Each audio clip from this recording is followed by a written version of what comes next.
அழகான காட்டில் அங்கே இருந்தாள் பொன்னி. சின்னஞ்சிறிய அழகிய புத்திசாலி நரி. சிரித்த முகம், உதவி செய்ய துடிக்கும் இதயம். ஆனால் ஒரு நாள் காடே மாறி போச்சு. வெயில் கொளுத்த ஆரம்பிச்சது. ஆறு வறண்டது. புல்வெளி மஞ்சளாகி போச்சு.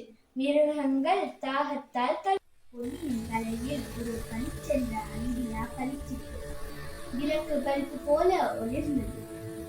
ஆசையோடு பார்க்க பொன்னி சிரித்து, எல்லோரும் ஒன்று கூடி உழைத்தால் தண்ணீர் கிடைக்கும். நீ எல்லா மிருகங்களையும் ஒரு திறந்த இடத்திற்கு கூட்டினாய். குரங்கு, முயல், அணில் எல்லோரும் வந்தார்கள். முடியும், ஒன்று சேர்ந்து உழைத்தால் தண்ணீர் பொங்கி வரும் என்று பொன்னி சொன்னதும் எல்லா மிருகங்களுக்கும் நம்பிக்கை பிறந்தது. எல்லோரும் வேலையை ஆரம்பிச்சாங்க.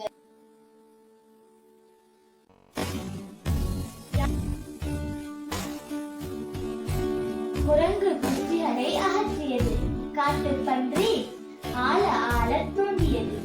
சின்ன சின்ன உதவிகளை பண்ணினாள்.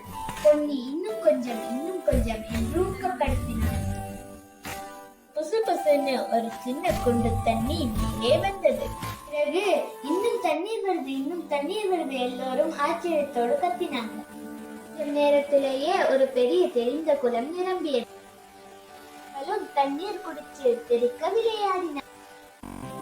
சந்தோஷமாக தண்ணீரில் துள்ளி குடிச்சு பொன்னி புன்னகையோடு எல்லோரையும் பார்த்து நின்றாள். நட்பின் வெற்றி. மெதுவாக மறைய எல்லா மிருகங்களும் ஒன்றாக நின்னாங்க. நாங்க ஒன்றாக இருந்தால் எத்தனை பெரிய கஷ்டமும் சாதாரணமாகும். சுமையும் இருந்தால் எதுவுமே. மலையின் அடிவாரத்தில் ஒரு சின்ன விதை கனவு கண்டு இருந்தது. நான் மலை உச்சிக்கு போய் வானத்தோட பேசணும் என்று ஆசைப்பட்டது. பெரிய மரங்கள் சிரிச்சு, நீ ஒரு சின்ன விதை தானே, மலை உச்சி உனக்கு எட்டாது என்றது. சின்ன விதையோ பயப்படல. மழை வந்தது, தண்ணீர் குடிச்சது.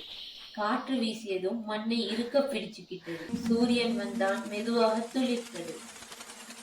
நாட்களும் ஓடின. சின்ன விதையானது பெரிய உயரமான மரமாக மாறியது. பெரிய மரங்கள் அதிர்ச்சியாக, எப்படி நீ இவ்வளவு உயர்ந்த என்று கேட்டது. சின்ன மரமானது சிரிச்சு, ஒவ்வொரு நாளும் கொஞ்சம் கொஞ்சமாக உயர்ந்தேன், நான் என்னை நம்பினேன் என்றது. அந்த சிறிய விதை பெரிய மரமாக மலையுச்சியில் நின்று மேகங்களோட ஆடுது. கனவை கொஞ்சம் கொஞ்சமாக முயற்சி செய், நீதான் உச்சியில் நிற்க போற. சிறுவர்களே, நீங்களும் சின்ன விதை தான். கனவு வைங்க, ஒரு நாள் நீங்களே மலையுச்சியில நிற்பீங்க. கனவுக்கு வயசு இல்லை, முயற்சிக்கு இல்லை. கதை முடிந்தது. ஆனா உங்க கனவு